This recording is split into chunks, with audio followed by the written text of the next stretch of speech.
अस्सलाम वालेकुम वरहमतुल्लाहि वबरकातुहू। मैं हूं शाहिद और दमास फैक्ट्स पे मैं आप सबका इस्तकबाल करता हूं। आज के इस एपिसोड में हमारे साथ में मौजूद है एक ऐसी शख्सियत जो अपने बोल्ड स्टेटमेंट के लिए जाने जाते हैं और एक सोशल मीडिया इन्फ्लुएंसर हैं, मोहसिन रशीद खान साहब। बहुत शुक्रिया। अस्सलाम वालेकुम वरहमतुल्लाहि वालेकुम अस्सलाम वरहमतुल्लाहि वबरकातुहू। तो जैसा कि आप जानते हैं कि जिल हज का महीना स्टार्ट हो चुका है और इसी टॉपिक पे हम मोहसिन साहब से बात करने वाले हैं। तो मोहसिन साहब, मैं आपसे पूछना चाहता हूँ कि जो ये महीना है जिल हज का, ये हमारे लिए इतना इम्पोर्टेंट क्यों है और मुसलमान को इस महीने में क्या करना चाहिए? देखिए, ये हमें सबसे बड़ी बात है कि मुसलमानों के साथ एक बहुत बड़ा जुल्म हुआ है कि हमें अफजल तरीन रातें तो बताई गई हैं कि रमज़ान के आखिरी अशरे की जो ताक रातें हैं उनमें से एक लैलतुल क़द्र है, उनमें ताक रातों में से भी एक लैलतुल क़द्र है और वो 1000 महीनों से अफजल है। लेकिन अल्लाह के नबी जो हमें 10 दिन फॉर श्योर गारंटी के साथ बता के गए हैं, उनका जिक्र ही नहीं होता। ये महीना हमारे लिए अफजल तरीन तो इसलिए है क्योंकि इसमें हज है।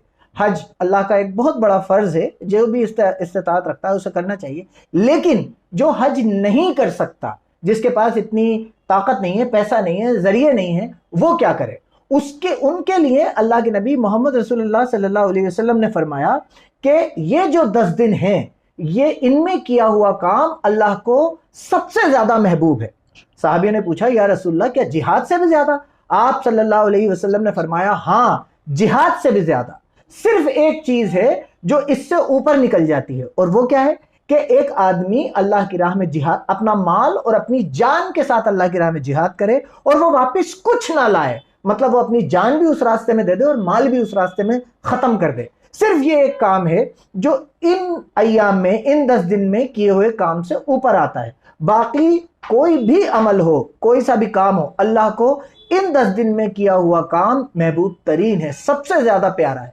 तो हमें यह तो बताया जाता है कि आखिरी अशरे में ताक रातों में आप रातों को ढूंढिए, वो भी एक। लेकिन ये बात आम नहीं है कि जिल हज के पहले 10 दिन इतने अहम हैं। तो जैसा कि आपने पूछा कि क्या करना चाहिए, इन 10 दिनों में आप जितनी ज़कात दे सकते हैं दीजिए, अपने रिश्तेदारों के साथ हुस्न सुलूक कीजिए, उनको खिलाइए, उनके साथ बेहतरीन सुलूक कीजिए। आपका किसी पे कर्जा है, माफ कर दीजिए, अल्लाह की राह में माफ कर दीजिए। आपको किसी का कर्जा अदा करना है, कर्जा अदा कर दीजिए। आपको ज़कात देना है, इन 10 दिन में दीजिए। आपको कुर्बानियाँ करना है, इन 10 दिन में कीजिए। तो इन 10 दिन में रोजे रखिए। सबसे बेहतरीन काम है कि इन 10 दिन में ये 10 रोजे रख लीजिए, नवाफिल पढ़िए, रात की इबादत कीजिए। जो मांगना है अल्लाह से तहज्जुद में उठ के मांग लीजिए। तो ये 10 दिन वो हैं जिनमें आप अपनी पूरी जिंदगी मांग सकते हैं, पूरी जिंदगी बना सकते हैं। ये बहुत अहम 10 दिन है, लेकिन हम तक ये बात पहुंचाई नहीं गई। इतनी बेहतरीन हदीस हम लोगों तक आई ही नहीं। एक बात और आपको बता के आगे बढ़ते हैं कि मैंने जो कहा कि कर्जा है तो अदा कर दीजिए, या किसी से लेना है तो माफ कर दीजिए। अल्लाह के नबी मोहम्मद सल्लल्लाहु अलैहि वसल्लम हजरत आयशा ताला अन्हा के साथ बैठे थे और एक बकरी ज़िबा हुई। आपको बकरी के दस्त का गोश्त बहुत पसंद था, तो जो उनके साथ असहाब सुफ़ा बैठे हुए थे, तो पूरी की पूरी बकरी उनमें तकसीम हो गई। अल्लाह के नबी मोहम्मद सल्लल्लाहु अलैहि वसल्लम हुजरे में दाखिल हुए और हजरत आयशा ताला अन्हा से पूछा कि कुछ बचा है? तो आपने फरमाया, बाकी तो कुछ भी नहीं बचा, सब तकसीम हो गया, सिर्फ दस्त का थोड़ा सा गोश्त बचा है। तो आप रसूलुल्लाह सल्लल्लाहु अलैहि वसल्लम ने फरमाया कि नहीं, बचा तो वो है जो अल्लाह की राह में चला गया।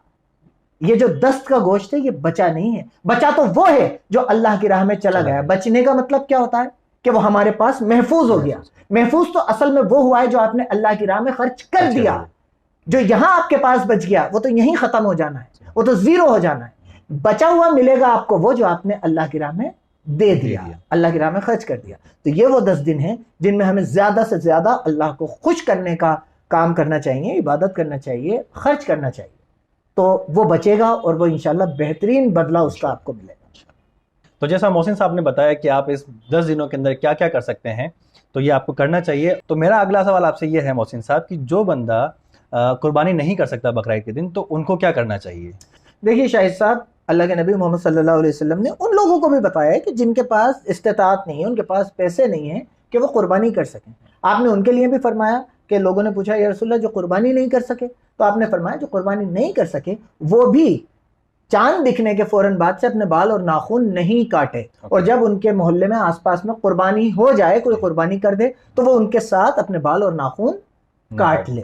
इससे अल्लाह उन्हें भी कुर्बानी का सवाब देगा। आपके पास पैसा नहीं है, it doesn't matter at all, اسلام میں پیسے کی، آپ کی جو اعمال ہیں، آپ کی جو ریپوٹیشن ہے، آپ کی جو ڈگری ہے، وہ پیسے سے نہیں تولی جاتی، وہ اس سے تولی جاتی ہے کہ آپ اللہ کی راہ میں کتنے دل سے، کتنے جذبات سے اپنی چیز کو قربان کر رہے ہیں۔